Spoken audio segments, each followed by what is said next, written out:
innovation is a skill that you can train any organization to adopt. And you can do it using 3 Ds. That first D that you felt when you heard that screaming at 9 o'clock in the morning, disaster, that's not one of them. Don't write that one down.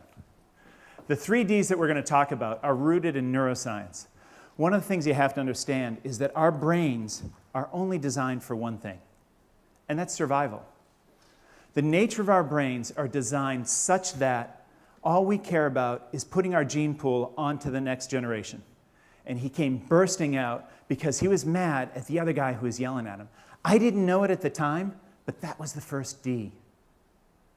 That first D that drives innovation is discomfort. All 5 of those guys couldn't have any more diversity for that situation. That's the second D, diversity. It's situational diversity. Well, that's what we did by tearing everything apart. That's the third D, and it's the toughest one to swallow. It's called destruction.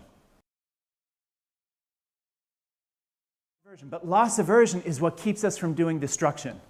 Loss aversion was what made my heart skip every time I walked into that lab and I saw hundreds of thousands of dollars of equipment that I paid for out of my own pocket torn apart.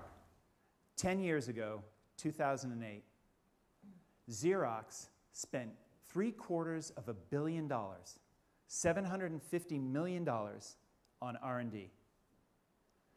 Fast forward 10 years, their stock price is lower than it was in 2008, during one of the best stock runs in history.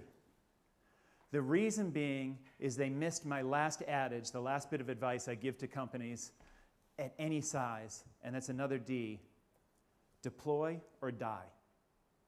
Get things out in the market. Don't create R&D groups. Create a culture of innovation, create a culture of discomfort, of destruction. Weave that through your whole company.